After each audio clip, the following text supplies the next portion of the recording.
And we're live. Well, at least I am.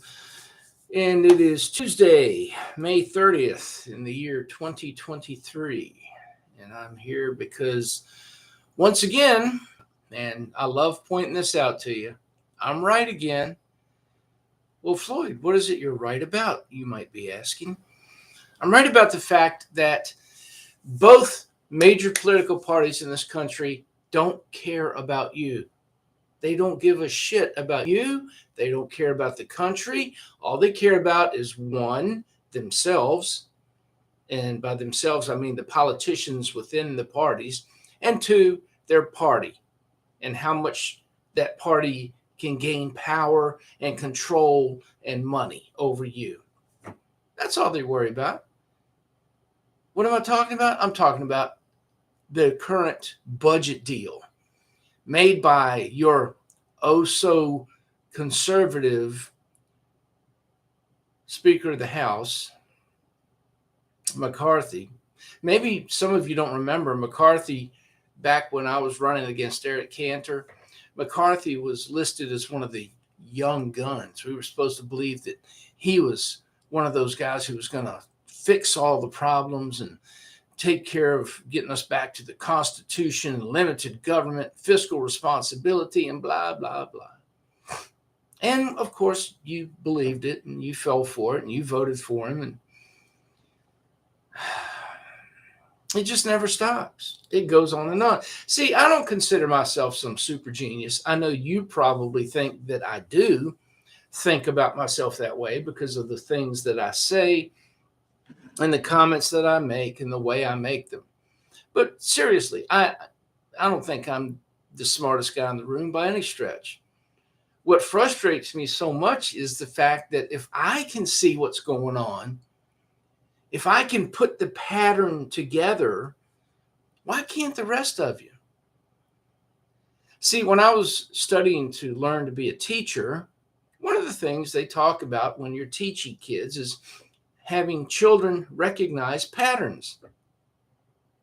And you see all sorts of patterns throughout life, number patterns, color patterns, incident patterns, things that happen.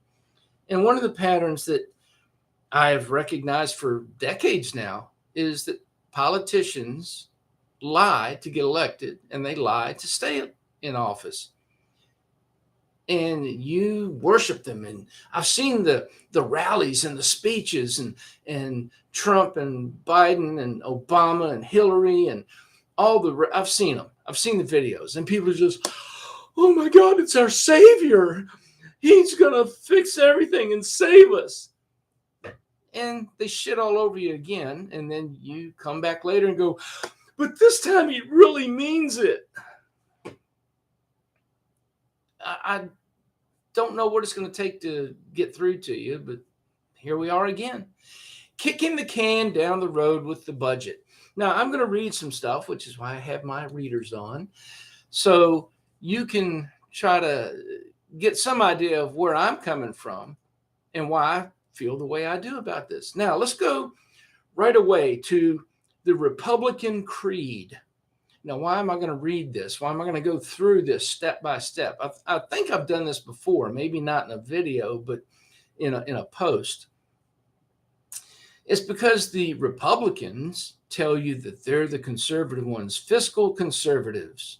They're going to take care of the budget. We have to go with what the Republicans say because they're the smarter ones when it comes to the budget, right? Fiscal responsibility.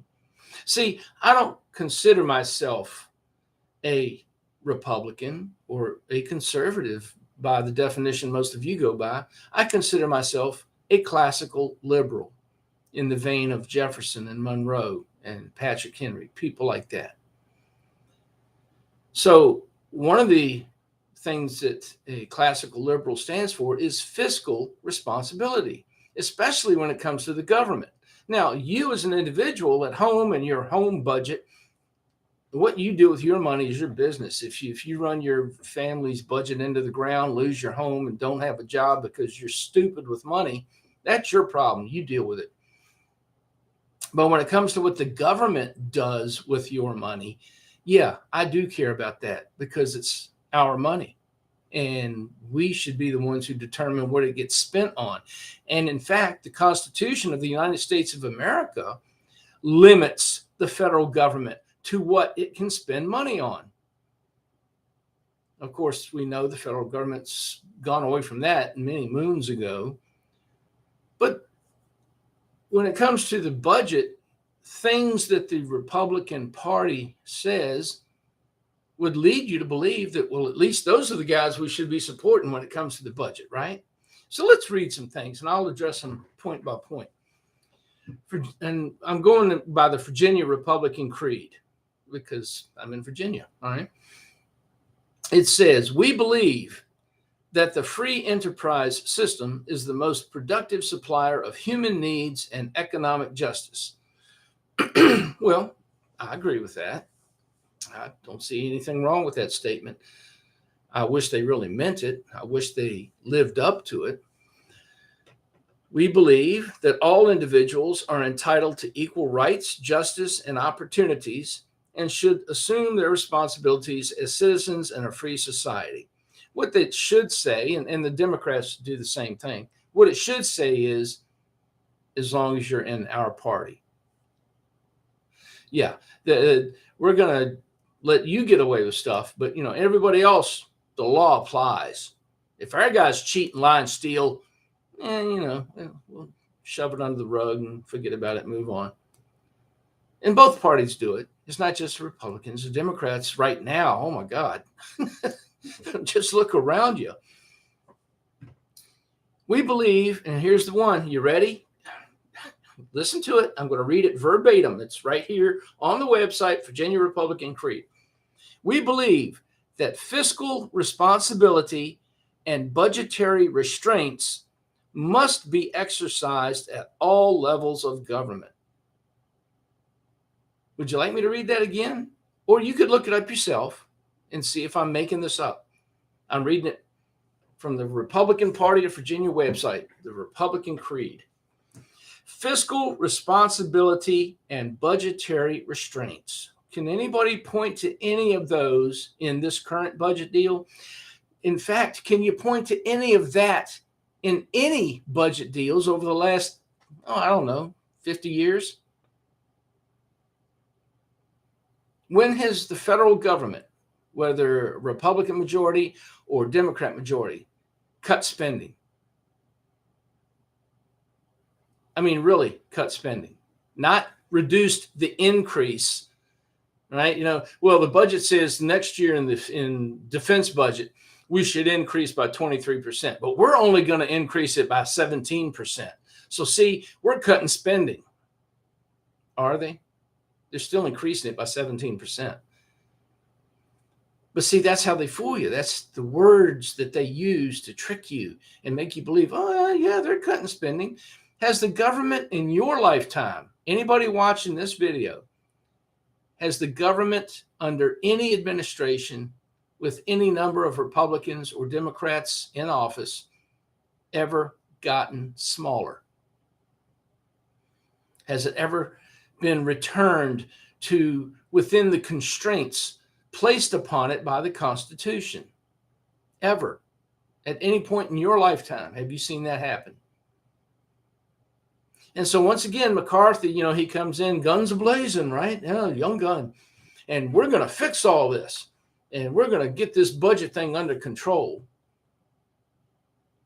And here we are kicking the can down the road again. But let me finish the Republican Creed, and I'll get back to all that. We believe that the federal government must preserve individual liberty by observing constitutional limitations.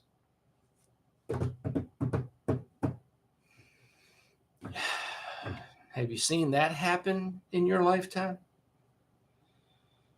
We believe that peace is best preserved through a strong national defense. Well, you know what?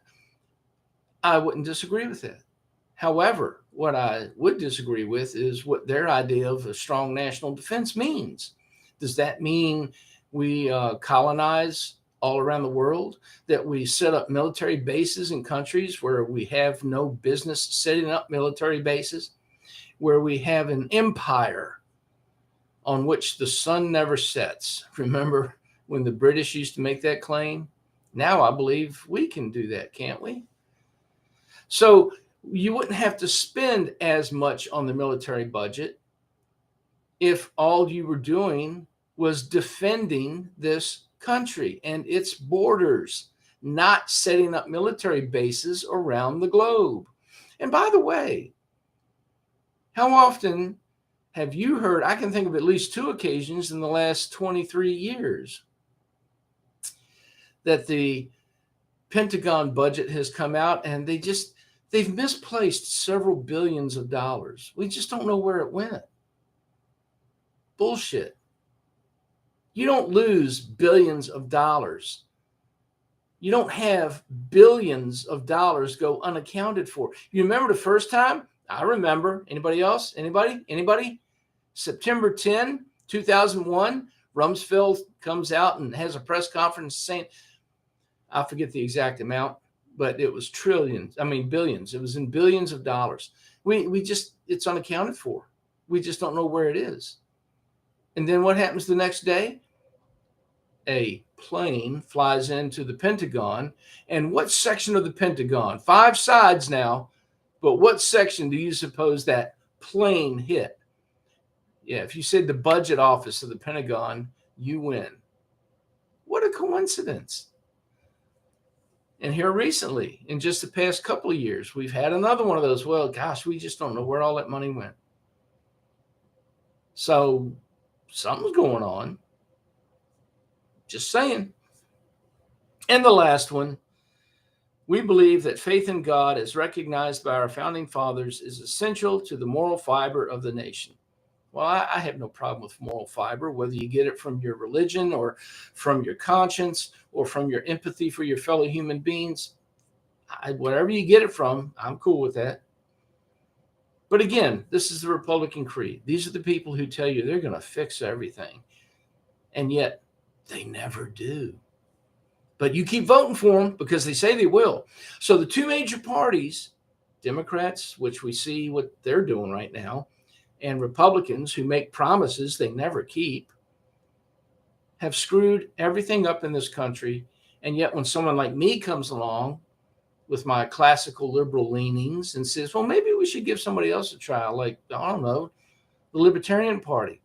Oh, libertarians can't do anything. Libertarians, they don't know what they're doing. Blah, libertarians, dumb, blah, blah. Well, the libertarians haven't gotten us into this mess, have they?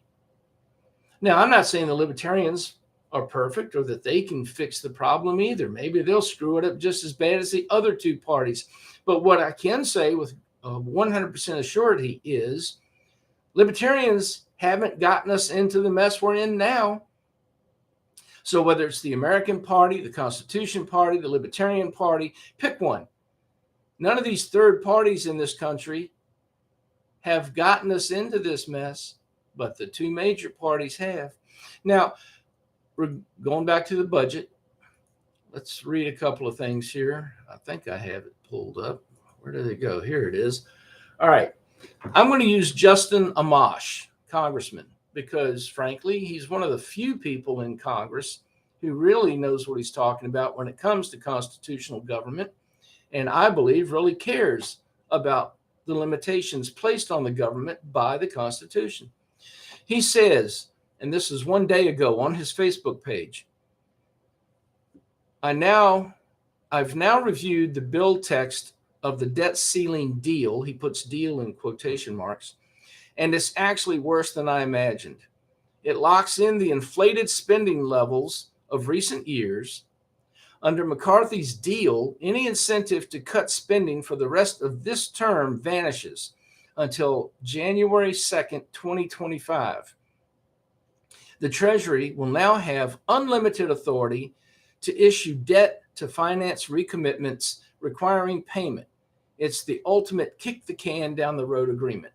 Well, he says ultimate in this case, but I would say it's another kick the can down the road agreement. In my lifetime, I haven't seen these ass clowns do anything to limit spending in Washington, D.C. They play word games and tell you they're limiting it or they're cutting it, but they're not. They may be cutting the rate of growth, but they're not cutting the spending. Another post from Justin Amash. All right, this is again a day ago. The deal suspends the debt ceiling until 2025, which means they all can agree to spend trillions more in the coming year and a half. They all, meaning both parties. And the Treasury can freely borrow without constraint. McCarthy went into negotiations and literally made things worse for fiscal conservatives. All right, so that's I suppose I could go on. I suppose I could talk about this for a couple of hours, but the bottom line is this. Once again, we're having budget problems with the federal government. Once again, the Republicans, especially in the form of McCarthy and his supporters, come in and say, we're going to fix it. We're going to take care of this. We own the purse strings now. We have the majority in Congress. We're going to fix this. And they don't. Now, was he lying to us? Was he simply mistaken about how bad the problem was? Does he just not know what he's doing? Who knows? You tell me. All I know is, once again, we're kicking the can down the road. We're just making it so the federal government, your tax dollars, can spend as much as they want on anything they want. And I'll go back to the budget problems with the Pentagon. I know all of you out there. I know all my conservative friends out there. Oh, how can you speak about cutting the military budget, the defense budget? We need them to build up our military. No, we don't. No, we don't. We've got plenty of military. We've got plenty of weapons. We just don't need them all over the damn world. We need them protecting this country. The military is not fighting for your freedom. Did you hear what I said? Does that make you mad? Do you want to reach through the screen and just slap the hell out of me for saying that? Tell me where I'm wrong. If they're fighting for our freedom, how come we're losing so much of it? How are they fighting for my freedom over there in Europe or the Middle East or in Ukraine or in Africa or in Japan or wherever they are? How are they fighting for my freedom? And yet here, back at home, we're losing more of it every day. More restrictions placed on you, more money taken out of your paycheck. Inflation is killing your freedom. But you keep voting for the same idiots over and over and over again. And you point at the other party, and you point at maybe somebody even in your own party and say, well, it's that guy's fault or it's those people's fault or whatever. But you keep voting for the same people who tell you the same things and then lie to you and keep doing, kicking the can down the road, just doing the same shit over and over again. I've said it before. I'm going to say it again. I might even get my page suspended again for saying this. Voting is not going to fix this problem. You can take that any way you want to. Voting is not going to fix it. The people you keep voting for keep doing the same stuff. They keep lying to you. So if you really mean it when you say you want to fix this and you want to limit government and you want to get back within the constraints of the Constitution that are placed on the federal government, I'm sorry to be the one to have to tell you, but voting ain't going to get it done. Anyway, keep doing what you're doing. You're going to keep getting what you're getting. Bye.